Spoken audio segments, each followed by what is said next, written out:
Obrigado para o governador e para o presidente por sua presença hoje. Então, o painel é sobre a pobreza e riqueza das nações no novo capítulo da globalização. Eu queria começar conversando, então, dando uma análise mais global com o presidente Torrijos e depois também falar um pouco da experiência do governador Zema lá em Minas Gerais sobre como transformar um país e como transformar um estado de um país pobre ou quebrado para um país ou um estado próspero. Vou começar sendo um pouco polêmico, presidente. A gente viu nos últimos anos a maior transformação de riqueza, maior processo de imersão de pessoas da pobreza para a riqueza na Ásia. Como isso foi possível? Especialmente lhe pergunto se isso é sustentável, considerando que foi muitas vezes em ausência de democracia. O senhor é um dos elaboradores, uma das pessoas que elaborou o conceito de talent economics, né, economia do talento, e o talento só se atrai, só se retém quando há um espaço de liberdade. É possível, então, manter um crescimento, manter essa imersão de milhões ou bilhões de pessoas da pobreza para a riqueza, mesmo sem garantir liberdade individual para elas? Boa noite. Obrigado, Carlos. Obrigado pela pergunta. É um prazer estar aqui com... Vocês sabem que sobre as montanhas de Minas há um farol que ilumina o Brasil com excelência administrativa. E esse farol é o governador Romeu Zema. Então, é um prazer estar aqui com o senhor. Carlos, esse nosso painel aqui é sobre uma viagem, é sobre um voo, é uma viagem da pobreza à riqueza das nações. Numa viagem ou num plano de voo como esse, nós precisamos fazer considerações acerca do piloto e da tripulação, nós precisamos fazer considerações acerca da aeronave, mas hoje à noite eu não vou falar sobre nenhuma dessas duas primeiras, eu vou falar só sobre as condições atmosféricas. Se há mais formações de nuvem ao longo do caminho, se há mais possibilidade de a gente entrar num espaço aéreo indesejável, porque aquele espaço aéreo está em conflito, porque é exatamente esse o caminho da pobreza à riqueza das nações. Eu adoro um filósofo espanhol chamado José Ortega y Gasset, que dizia: "Yo soy yo y mis circunstancias". Quer dizer, o liberalismo, a nossa vontade de vencer, o Brasil é o Brasil e as suas circunstâncias. Quais são as circunstâncias que nos aguardam nesse próximo ciclo de anos? E eu acho que no contexto dessa resposta eu toco nas dúvidas levantadas pelo Carlos. Há 5 grandes características no novo capítulo da globalização que serão importantes para a gente desenhar essa nossa trajetória até a riqueza das nações. A primeira delas é a seguinte: hoje, no dia 19 de outubro de 2023, existem 8 bilhões de pessoas no mundo. E daqui a 25 anos, no dia 19 de outubro de 2048, portanto, quando nós estivermos no 35º Fórum Liberdade e Democracia, o mundo terá 10 bilhões de pessoas. Isso quer dizer o seguinte: nos próximos 25 anos, nós vamos ter um acréscimo líquido de 2 bilhões de pessoas no mundo. A população do mundo, quando Jesus Cristo nasceu, era de 150 milhões de pessoas. Sabe quanto tempo levou para a população mundial chegar a 2 bilhões e 150 milhões de pessoas? 1929 anos. Nós vamos ter um aumento populacional no planeta Terra nos próximos 25 anos, que no passado levou a humanidade 1929 anos. Então imaginem o que isso vai significar do ponto de vista da pressão por alimentos, da pressão por energia, da pressão por insumos para a infraestrutura. Porque, mais uma vez, nesses 25 anos, lembre-se vocês se lembram de um desses blockbusters de Hollywood chamados Independence Day? Né, que chegava uma super nave de um outro planeta e despejava uns extraterrestres maldosos. Então, nos próximos 25 anos, será depositado no planeta Terra uma nova Rússia, 150 milhões de pessoas, mais um novo Estados Unidos, 350 milhões de pessoas, mais uma nova China, 1,5 bilhão de pessoas. Então, logo vem uma pergunta, porque no limite, enfim, nós somos brasileiros, a gente olha para as coisas com a ótica do Brasil, vem a pergunta: de onde virá os alimentos do mundo? quem vai alimentar o mundo. Essa é a primeira característica da atmosfera nos próximos 25 anos. Segunda característica, e tem muito que ver com a primeira. Se vocês levarem em consideração aquilo que se chama de G7, as 7 maiores economias maduras e industrializadas do mundo, Estados Unidos, Japão, Alemanha, França, Reino Unido, Itália e Canadá, esses 7 países juntos têm um PIB medido pela paridade do poder de compra hoje de 48 trilhões de dólares. Agora, se vocês pegarem o E7, aquilo que eu gosto de chamar de E7, as 7 maiores economias emergentes do mundo, China, Índia, Brasil, México, Turquia, Indonésia e Arábia Saudita, o conjunto do E7 tem um PIB, mais uma vez medido pela paridade de compra, de 58 trilhões de dólares. Ou seja, hoje os emergentes já são cerca de 20% maiores do que os G7.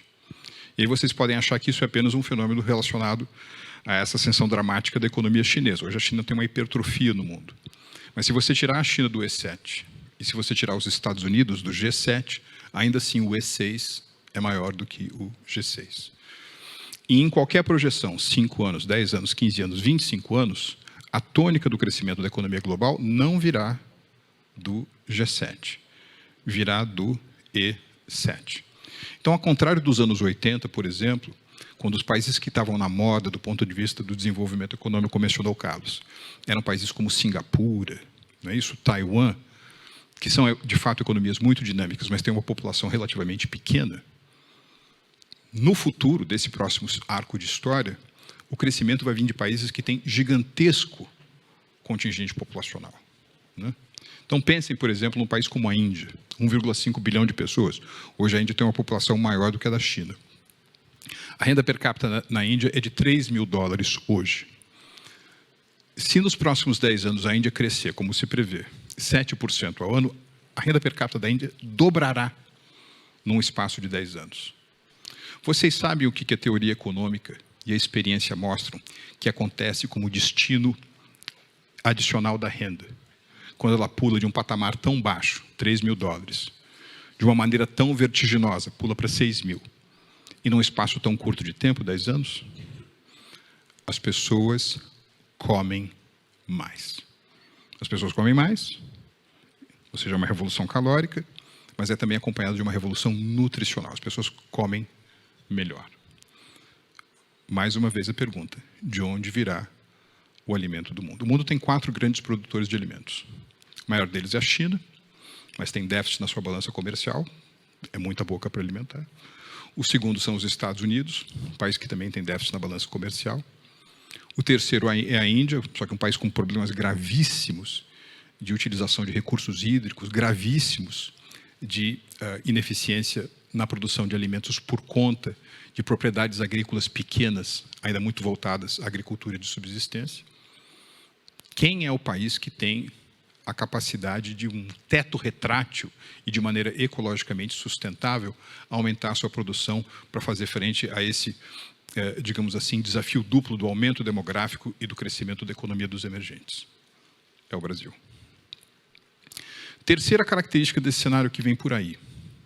Nós somos todos aqui, governador, testemunhas oculares de uma espécie de redesenho das chamadas cadeias globais de produção. Nós nos acostumamos num mundo, por exemplo, em que uma bola de vôlei é desenhada na Alemanha, o seu couro sintético é feito na Malásia, a sua cola é feita na Tailândia, a bola é montada na China, a embalagem vem do Japão, o escritório de contabilidade fica na Irlanda, a empresa que leva a bola até o mercado destino é uma empresa de navegação norueguesa, a agência de publicidade que faz a campanha de marketing é brasileira. Nominalmente, essa bola pode ter a inscrição Made in China, mas na realidade ela é Made in the World. Esse mundo que eu acabei de descrever, que é um mundo quase que, digamos assim, é um atestado, é um reconhecimento de firma que você tira daquele universo descrito pelo Thomas Friedman, né? O mundo é plano, é um mundo que já não existe mais. Todas essas redes globais de valores estão sendo redesenhadas, entre outras razões, porque um dos países que hoje observa um dramático processo de desindustrialização chama-se China. Há uma diáspora de capitais produtivos, de capitais industriais saindo da China, batendo asinhas e indo pousar em outras jurisdições, muito disso na vizinhança geoeconômica da China, como é o caso do Vietnã, como é o caso da Índia, como é o caso da Indonésia, e há uma oportunidade de nós acomodarmos esses, digamos assim, capitais no Brasil. Quarta característica, e essa é uma característica que me dói muito o coração ter de escrever, governador e Carlo, mas seria um erro não fazer isso.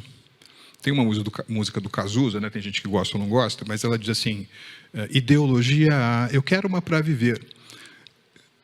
No ano, justamente em que Adam Smith faz 300 anos, que é esse ano de 2023, os grandes países que foram defensores do liberalismo econômico estão se tornando nacional-desenvolvimentistas. Se vocês lerem o discurso do Jake Sullivan, que é o conselheiro de segurança nacional da Casa Branca, pronunciado há mais ou menos 3 meses, aquilo ali é uma bússola que combina orientações que parecem um pouco a nova matriz econômica e um pouco os planos de reindustrialização que você poderia ler num manual do Celso Furtado ou num desses livros-textos produzidos oficialmente pela CEPAL. Isso tem se observado na Inglaterra, isso tem se observado na França. O espaço para o liberalismo econômico, para noções como livre mercado, livre comércio, está diminuindo. Então nós temos um desafio muito grande nesse universo, porque é o seguinte, nos próximos anos, vai ser muito sedutor e fácil cair na armadilha de novo da autarquia, do nacional desenvolvimento orientado para dentro, da política industrial de campeões nacionais, não porque o Brasil está fazendo isso, ou porque já fez isso, mas que os outros grandes atores do mundo, e que há um tempo foram os grandes defensores, os grandes profetas, né, aqueles que abraçaram o liberalismo econômico, não mais o estão fazendo. E a quinta característica desse cenário que vem por aí, que é importante para o nosso plano de voo, o Klaus Schwab, fundador do Fórum Econômico Mundial, aliás, ele me disse recentemente, governador, que ele tem grande admiração pelo que o senhor está fazendo em Minas Gerais. Ele disse que não é mais o trabalho, ou a terra, ou o capital, o fator de produção mais importante, mas é o talento. De modo que a gente não deveria mais chamar o nosso sistema econômico de capitalismo, nós deveríamos chamar o nosso sistema econômico de talentismo. E essa é uma pergunta muito importante que a gente tem que fazer, mais uma vez, nessa nossa viagem da pobreza para a riqueza das nações. Quais são os estoques de talento, as nossas fontes de criatividade, reciclagem, retroalimentação de talentos no nível individual, no nível empresarial e no nível de governo, porque o talento vai ser, sim, um dos grandes GPS dos países que vão conseguir cumprir essa viagem. Muito obrigado.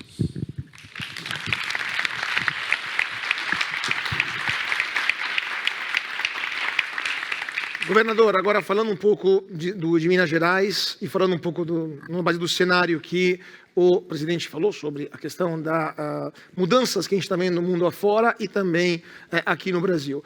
Como se faz para transformar um Estado que tinha, quando o senhor assumiu, gravíssimos problemas econômicos, ainda está na UTI, do ponto de vista fiscal em alguns aspectos, é um processo longo, mas está sendo levado adiante. Como se faz para mudar também a mentalidade, depois de anos que foi levada adiante a política, que agora está voltando, né? Acesso furtado, desenvolvimentista, e como se faz para aplicar isso para o país inteiro, se pode fazer isso? Boa noite, muito obrigado pela pergunta. Minas Gerais, quando nós assumimos há 5 anos atrás, para quem não acompanhava ou não lembra, né, era um estado arrasado, que não tinha data para pagar a folha de pagamento, que não pagava fornecedores, que o 13º salário era parcelado em 10 meses, e onde as prefeituras também estavam sendo, de certa maneira, assaltadas pelo governo do Estado. Tanto é que na minha campanha em 18, rodando pelo interior, eu vi postos de saúde fechados em cidades pequenas, que tem um posto de saúde cada, com uma faixa na porta escrito o seguinte: não estamos funcionando porque não estamos recebendo recursos do governo do Estado. Então, era literalmente um Estado que não funcionava, nem o básico. Em escolas estaduais, onde as professoras também não tinham data para receber, os alunos muitas vezes comiam um ensopado, uma sopa de arroz, bem aguada. Era a merenda escolar. E o que nós fizemos desde que eu assumi, há cerca de 5 anos atrás, foi principalmente austeridade. Se alguém aqui tem muitos recursos e começar a gastar mais do que ganha, eu garanto, um dia o dinheiro acaba. Porque você vai estar corroendo o seu patrimônio. Você está constantemente gastando mais do que ganha, e um dia você vende o carro, outro dia o apartamento, outro dia a fazenda, e um dia vai acabar. E em Minas Gerais nós já tínhamos chegado nesse ponto. E o interessante é que o governo anterior ao meu se negava a assumir que o Estado estava quebrado. Primeira coisa que eu fiz foi falar: o Estado está quebrado. Nós não temos condições nenhuma de manter toda essa estrutura. E o que nós fizemos foi reduzir despesas e ampliarmos receitas sem aumentarmos impostos.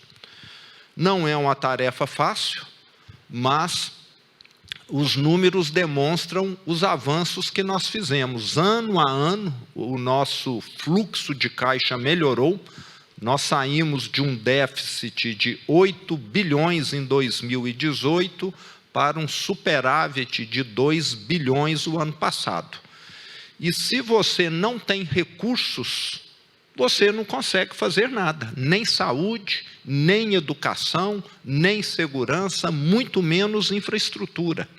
Então, é uma prerrogativa de qualquer governo municipal, estadual e mesmo federal ter responsabilidade com o uso dos recursos. O federal tem um artifício a mais, que é a impressão de moeda, mas isso gera inflação, que é o imposto mais perverso que existe, que vai penalizar principalmente quem é mais pobre.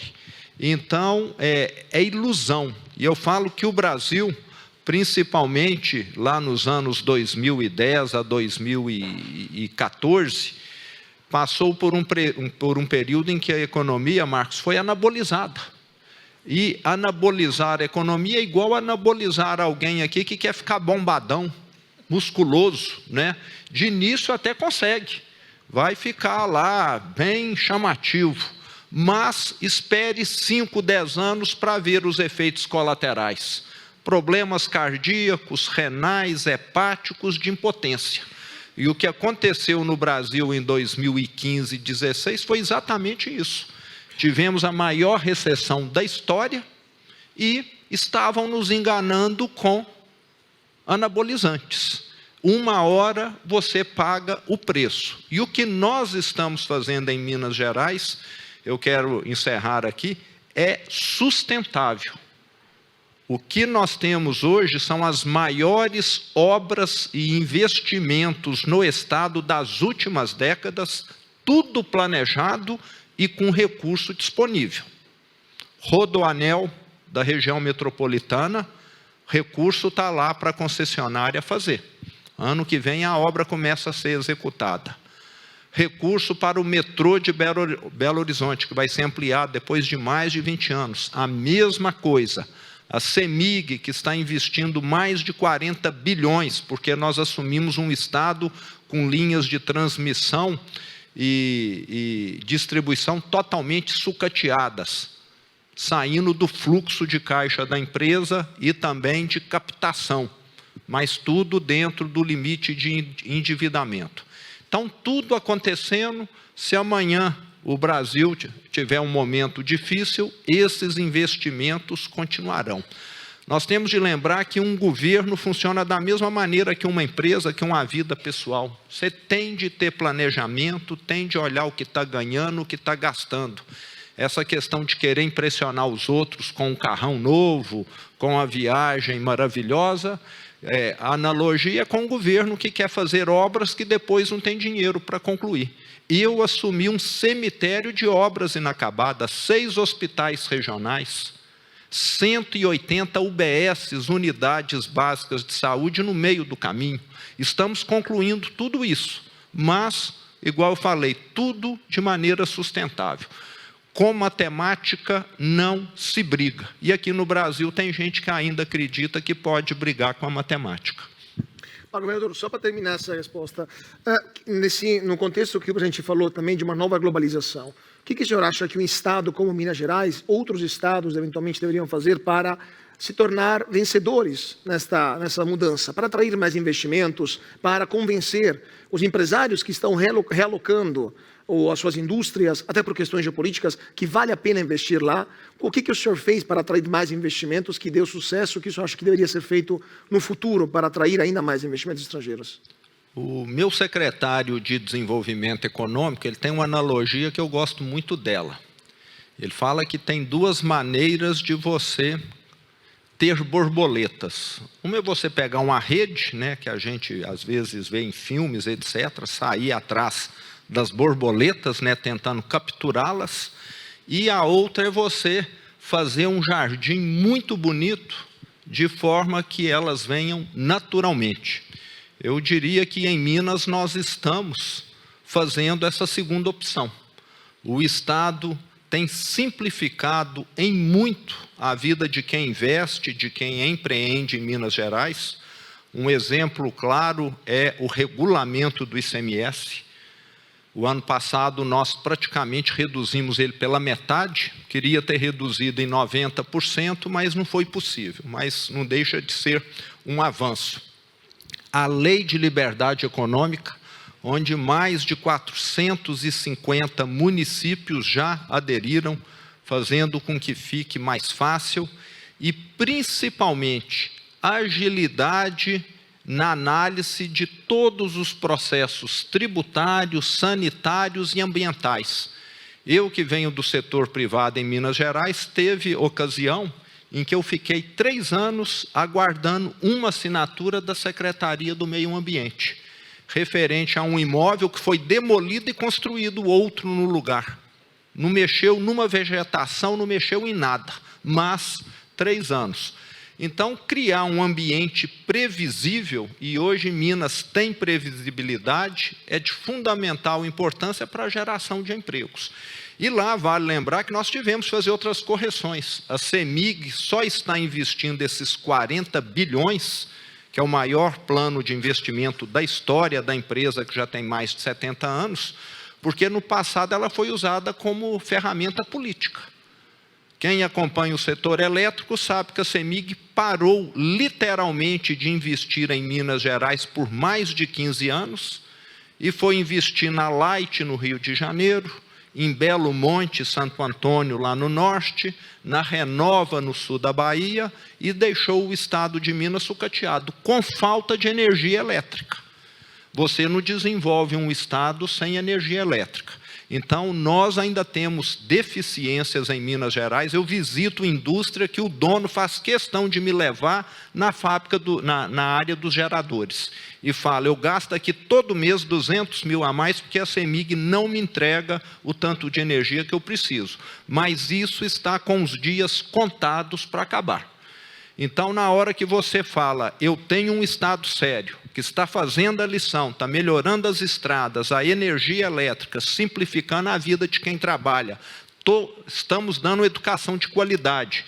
Temos em Minas hoje o maior programa de qualificação profissional do Brasil, Trilhas de Futuro, mais de 100 mil alunos fazendo cursos técnicos em escolas particulares com auxílio alimentação e auxílio transporte, em todas as áreas, técnico de enfermagem, técnico em manutenção de máquinas agrícolas, técnico em gestão de hotéis e por aí vai. Então, de acordo com a cidade, esses cursos foram montados e sem mão de obra capacitada você não avança. Então, eu diria que também nós não estamos com aquela armadilha que muita gente acredita que existe a bala de prata para o desenvolvimento econômico e social. uma série de ações são necessárias. E, principalmente, você tem um governo que é respeitado. Então, eu diria que nós temos avançado em todas as áreas. Segurança pública é fundamental. Quem quer investir aonde o crime domina e manda? Ninguém. E hoje Minas Gerais apresenta os melhores índices de segurança do Brasil e talvez um dos melhores dos últimos 30, 40 anos, o que também é de fundamental importância. Estou recebendo muitas perguntas aqui do público, só queria uma última rodada para falar sempre do nosso assunto de como um país se torna de pobre para rico, mas também de rico para pobre. Agora, presidente, o senhor falou que a CEPAL aparentemente conquistou Washington, né, pelo menos as ideias da CEPAL, mas um dos países, ao mesmo tempo, né, exatamente nesse mesmo período, um dos países onde as ideias da CEPAL mais foram aplicadas e mais provocaram danos e mais empobreceram, ou seja, a Argentina, está aparentemente virando de página, justamente uma rejeição por parte da população dessas ideias que poderia levar à vitória num candidato, pela primeira vez, liberal, e parece o primeiro presidente da República liberal, não só da Argentina, mas de um país da América Latina, na história, ou seja, Javier Milei. Eu acabei de vir da Argentina, a gente vai voltar para lá agora para a cobertura, para a Revista Oeste, e lhe pergunto, primeiramente, o senhor acha que é um pêndulo da história, ou seja, os americanos, que são o berço do liberalismo, vão se tornar cepalistas, pelo menos por um período, e vão perder riqueza, e a Argentina vai fazer o caminho inverso? Mas a pergunta mais importante é possível reverter esse declínio da Argentina? Depois de 70 anos de peronismo, é possível que dê uma volta por cima e volte a ser o país, ou um dos países mais ricos do mundo? Vou aqui cometer uma blasfêmia, mas você sabe que os comunistas são sempre péssimos administradores, mas às vezes eles são bons frasistas. O Lenin, por exemplo, dizia o seguinte: às vezes passam décadas e nada acontece. E às vezes passam semanas e décadas acontecem. Então, eu acho que esse momento agora da Argentina é um desses instantes, não gosto muito dessa palavra, mas vou usar assim mesmo, momentos pivotais, né, em que a Argentina realmente conseguiria fazer uma virada. Maurício Macri teve uma grande chance, e eu convivi muito, na época que eu estava com o chapéu de governo, com a equipe do presidente Macri, que tinha em alguns casos um apetite, uma ambição por velocidade de liberalizar a economia argentina, que fazia a nossa, às vezes, parecer lenta.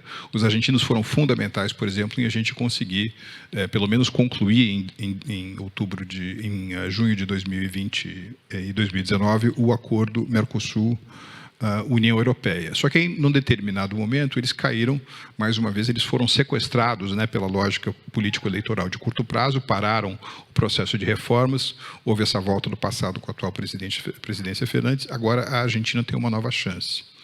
É uma situação, Carlos, muito delicada, porque, veja, o governador Zema disse agora há pouco da situação de ter entrado num cemitério de projetos, num cemitério de finanças públicas, quando ele assumiu o governo do seu estado. O presidente que assume a Argentina a partir do ano que vem, perdão, a partir de dezembro, vai encontrar uma situação como essa. Os 100 primeiros dias são muito importantes.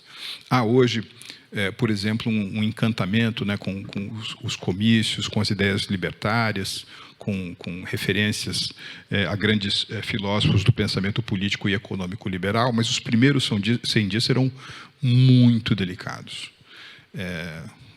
Rapidamente, uma imagem.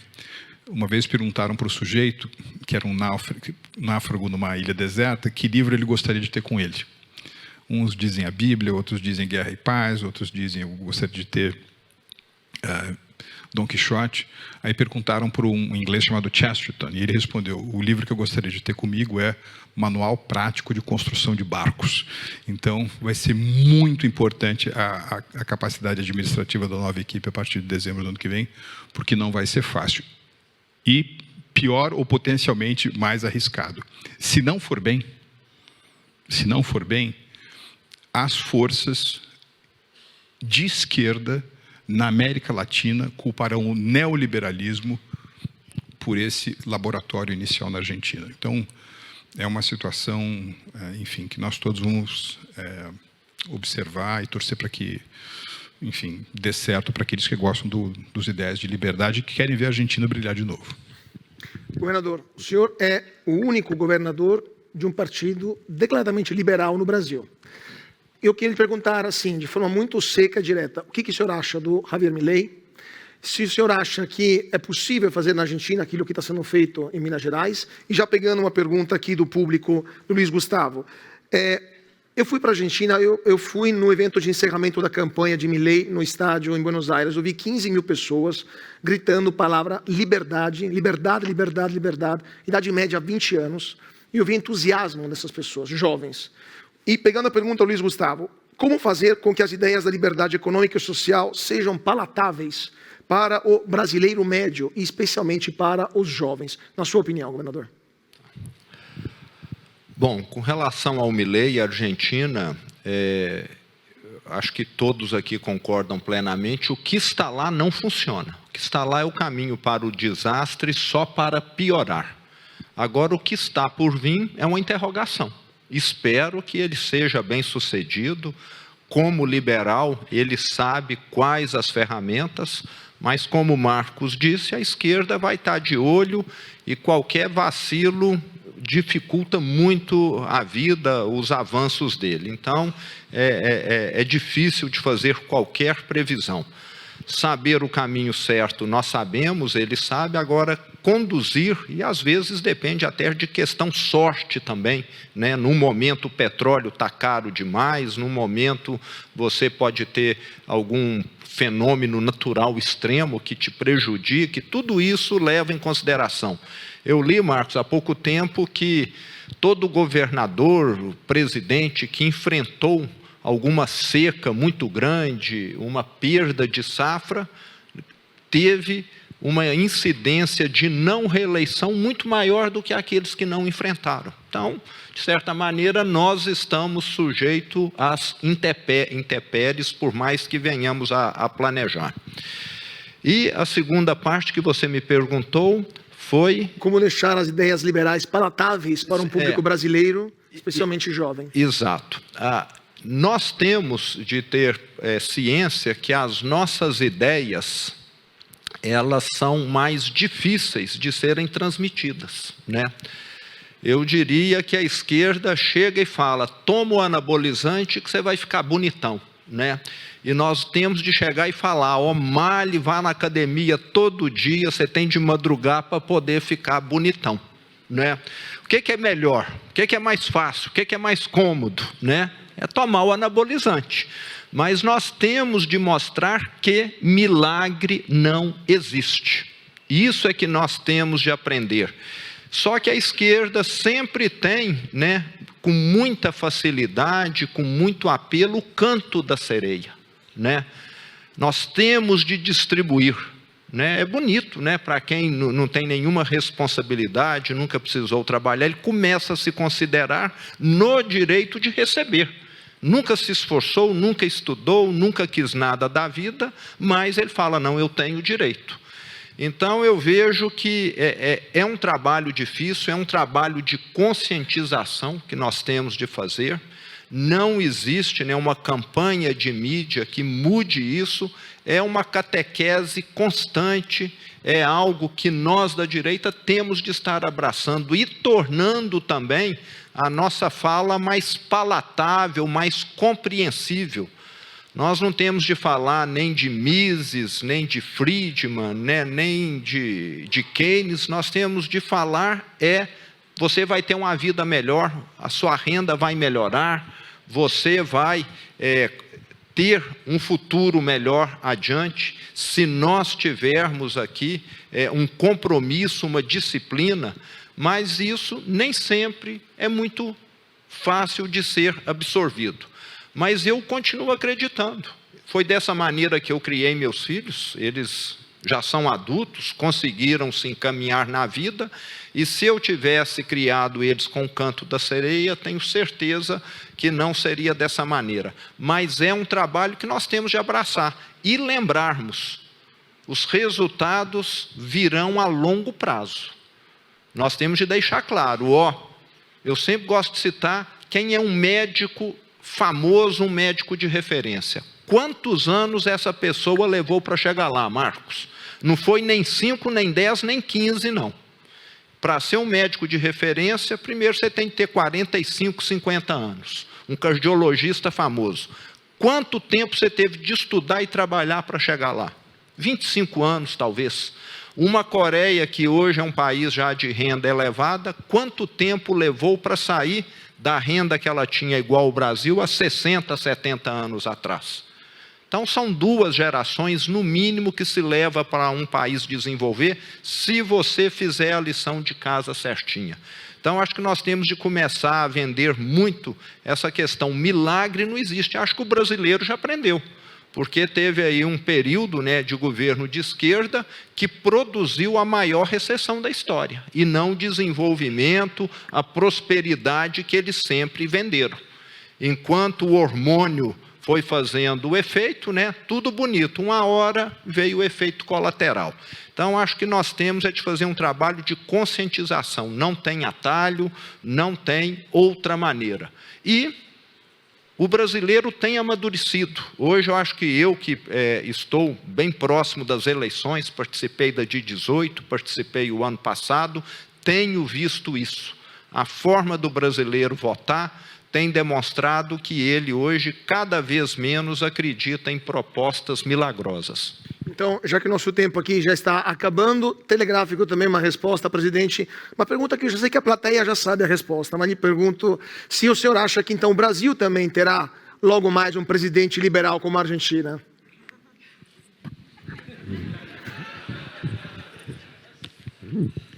Sim.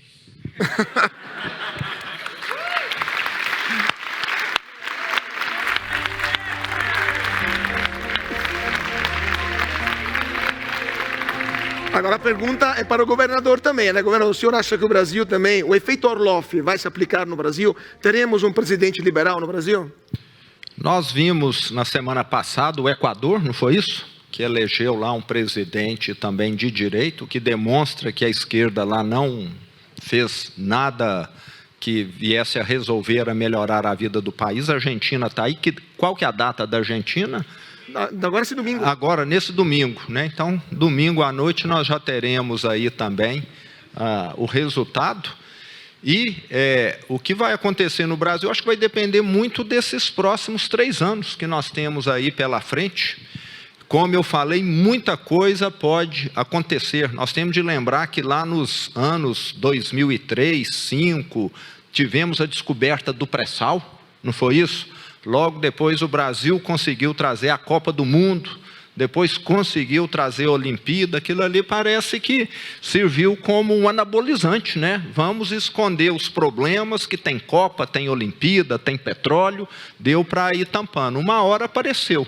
Então, acho que é prematuro fazer qualquer previsão nesse momento. Vejo que a esquerda não fez até agora nenhuma proposta que vai corrigir o problema do Brasil. Alguém aqui viu esse governo falar em economizar? Isso não é economizar. Se não tornar a máquina estatal mais eficiente, nada vai melhorar. Porque tem dinheiro ali indo pelo ralo e não voltando como o melhor serviço para a população, nada de modernizante, de estruturante. Então, eu mesmo não sou alguém que confia que bons resultados vão aparecer. Mas o Brasil, nos últimos anos, plantou algumas reformas. Nós fizemos uma reforma previdenciária, fizemos uma reforma trabalhista, melhoramos muito o sistema bancário, a questão das estatais tem hoje uma blindagem contra maus gestores, a questão da autonomia do Banco Central, que é o guardião da moeda. Tudo isso dificulta governos incompetentes de fazerem grandes bobagens. Por mais incompetentes que eles sejam, nós temos hoje alguns mecanismos de governança que impedem. Então, isso é bom para nós, mas pode também fazer com que esse governo que iria cometer barbaridades e não ser reeleito, não as cometa em quantidade tão grande. Mas uma coisa eu tenho certeza, esse governo federal que está aí não é o governo que vai fazer o Brasil crescer no seu potencial. Nós vamos continuar rastejando. Talvez não venhamos a ser massacrados, a fazer nenhum grande retrocesso, mas não é aquele governo que vai dar aquilo que o brasileiro quer, que é uma vida melhor, mais próspera, com mais renda, com melhor qualidade na saúde, na educação, etc. E, como brasileiro, acho que todos aqui querem que o Brasil avance, né? Então, vamos torcer para que o Brasil avance, mas eu tenho certeza que ele só vai avançar mesmo na hora que nós tivermos aí um governo que preze muito as liberdades, que inclusive é algo que esse governo tem deixado muito claro que não é o que ele pretende, né? Hoje mesmo já falou, ou ontem, que voos são ocultos. Uma das coisas que eu fiz em Minas Gerais foi exatamente falar: tudo que for usado de aeronave do governo do estado, transparência total. Lá agora nós estamos caminhando na direção inversa. Voo para lá e para cá, mas não pode não, questão de segurança. Então, fica realmente claro que esse governo não teme o que ele próprio faz, porque só esconde, só não dá transparência quem não quer mostrar aquilo que está fazendo. É uma resposta muito mineira, mas voltaria a fazer essa pergunta daqui a uns anos. Temos 1 minuto, presidente, rapidíssimo que estamos, já estouramos o nosso tempo. O Brasil precisa eleger um presidente liberal. O Brasil precisa, em 2026, eleger um presidente federal. O século XXI começou no ano de 2001. O primeiro quarto do século XXI, de 25 anos, termina em 2026. Sabe o que aconteceu no Brasil nesse período? Dos 25 anos do começo desse século, o PT foi eleito para governar o Brasil em 20 anos. Ele foi eleito em 2013 a 2006, 2006 a 2010, 2010 a 2014, 2014 a 2018. Houve um governo Temer, foi um bom governo, um governo reformista, mas ainda assim ele chega no poder por meio de um ciclo eleitoral em que o PT foi eleito, e agora o PT foi eleito novamente. Então, dos 25 anos, primeiros anos desse século, 20 deles foram ocupados pelo PT. 20 é 80% de 25. Vamos transformar isso numa semana. Sabe o que é 80% de uma semana? Significa que na segunda-feira de manhã é o PT que manda no Brasil. Então o PT manda no Brasil na segunda, na terça, na quarta, na quinta, na sexta. No sábado, na hora do almoço, ele entrega a chave para mais alguém administrar o Brasil. Domingo, depois de assistir os gols na rodada, ele pega a chave de novo. É muito difícil construir o país que a gente quer nessas circunstâncias. Nós precisamos eleger um presidente liberal. Quem sabe a gente já saiba o nome. Obrigado, presidente. Obrigado, governador. Obrigado.